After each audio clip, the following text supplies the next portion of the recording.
Good Friday afternoon, everybody. It's been a minute, but it's December and I've been very, very busy lately. So you're gonna see this video before the video I wanted to film before this. There we go. So that means I'm gonna bring you my Avatar dual review. So, as you know, Avatar: The Way of Water finally released. Well, it releases today, and I saw it last night. So, I'm going to give you my thoughts on both movies. And I have been doing this throughout the year lately. It's kind of better that way.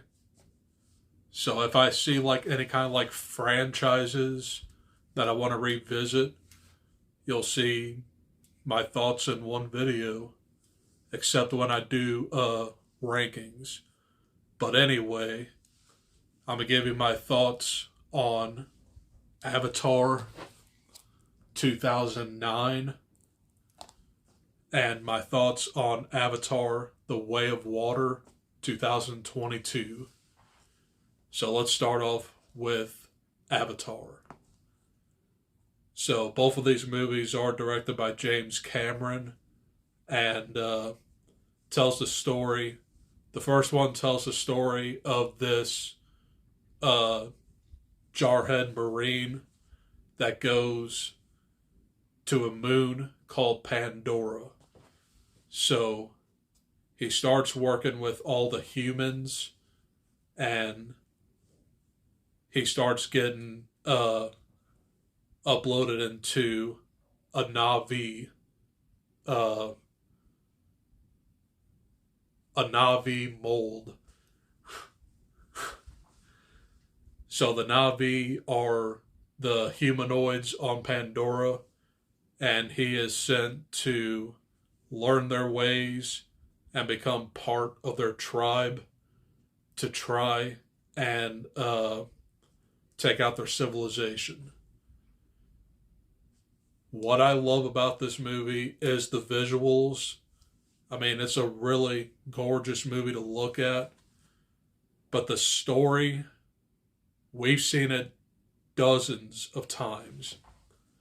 I mean, Pocahontas, Dances with Wolves, and Fern Gully, The Last Rainforest are the movies I think of that compare to this movie. So it's basically an outcast soldier that goes to this new civilization, becomes friends with the chief's daughter, and then they become a love interest. And then all the villains come back and destroy the civilization. And our hero stops the villains. That's basically this movie in a nutshell. But it's a really, really decent movie. I just struggled to like watch the first hour and a half of it. But once it gets going, it's like slam bang action, and I really enjoyed my rewatch of this. Granted, it's been well over 10 years, but this is a 13-year-old movie. And not to mention, it's like the highest grossing film of all time. So, is it James Cameron's best? I don't think so, because the story is not original. We've seen it many, many times. And I still kind of like Titanic a little bit more than this one. I mean, that's just my opinion. But yeah, I really do enjoy this movie, but it's a movie that we've seen dozens of times. But I would still go ahead and just give it an A So those are my thoughts on the first Avatar, and giving my thoughts on the second Avatar, Avatar: The Way of Water. So this movie picks up 10 years, well, 10 or so years after the previous movie, and Jake Sully is now with Neytiri, and they have 4 kids. And this movie focuses way more on the kids than the actual conflict. And Jake Sully and Neytiri, they're kind of like a backseat to this movie. But they get outcast from the Amotakaya stronghold, and now they're forced to go to this water world. Same exact premise as the first one. They meet up with a new clan, they learn their ways, and the villains are on their tail, and then all-out war begins. But I did not mention that Milos Quaritch, the colonel, played by Stephen Lang, he dies in the original, but his memories are uploaded into his own personal avatar. So now he's blue. So basically he does what Jake Sully does in the first one. He goes into the forest of Pandora, and he tries to make a bond with the Ikran, which is kind of like some pterodactyl bird creature. And he becomes like a strong warrior, and he's still out to like defeat Jake Sully. That's this whole movie. And it's a long movie. 3 hours and 12 minutes. That's literally as long as like Titanic. But I like Titanic a little bit better.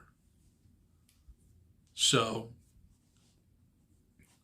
given the similarities aside, I still really did enjoy this movie quite a bit. I mean, it definitely is going to be on my best of the year list. But it's definitely not going to be a new favorite movie, because it's been told so many times, and James Cameron really didn't do much to like improve on the first one, because this is just basically the first one, but it's mostly in water now. So overall, I think I'm going to go ahead and give this a B. It's still visually stunning to look at, but it's essentially the first one. That's definitely my major flaw. And of course, the conflict wasn't resolved in the ending. So I guess this will be like your spoiler warning. Near the end of the film, Miles Quaritch's surrogate son, Spider, who like acts like a Na'vi native, he actually goes down and saves him from drowning. And then Quaritch is alive and well on an island, setting up the third Avatar. I swear to God, if this next one's going to be like 4 hours, I'm going to be like, ugh. But, yeah. Those are my thoughts on both Avatar movies. Both are very, very exceptional. But we've seen the story done many times. So, that's all I got for this video. And my next video, for sure, is going to be my top 10 Christmas movies. And then, nearing the end of the year, I'm going to do my top 10 best movies and my top 10 favorite books of the year. So, I'll also have one more book haul. And if I can squeeze it in, the movies I watched in December. Got a lot of stuff coming to you. Just hold tight and I'll bring it to you. But otherwise, that's all I got.